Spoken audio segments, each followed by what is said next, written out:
எகிப்தின் புகழ்மிக்க அரசிதான் கிளியோபாட்ரா. இந்த கிளியோபாட்ரா கொற்கை முத்து அணிந்ததாக இத்தாலி நாட்டை சேர்ந்த புகழ்மிக்க எழுத்தாளரான பிலினி அவருடைய குறிப்புகளில் குறிப்பிட்டாரு.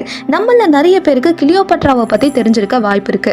ஆனால் கொற்கை துறைமுகத்தை பற்றி தெரிஞ்சிருக்க வாய்ப்பு கம்மி தான். இந்த கொற்கை துறைமுகமானது பாண்டியர்களுடைய புகழ்மிக்க துறைமுகமாக சங்க காலத்தில் விளங்குச்சு.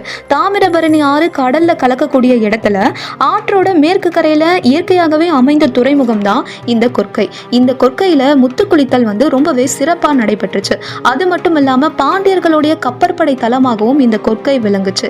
இந்த கொற்கை முத்துவோட சிறப்பை பற்றி சாணக்கியர் எழுதிய அர்த்த சாஸ்திரம் அப்படிங்கிற நூலில் கூட குறிப்பிட்டிருக்கிறாரு.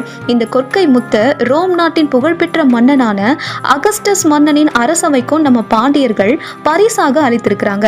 இந்த செய்தியை வரலாற்று அறிஞரான ஸ்ட்ராபோ அப்படிங்கிறவர் குறிப்பிடுறாரு. இதே கொற்கை துறைமுகத்துல தான் வருஷந்தோறும் 16,000 அரேபிய குதிரைகள் இறங்கி இருக்கு.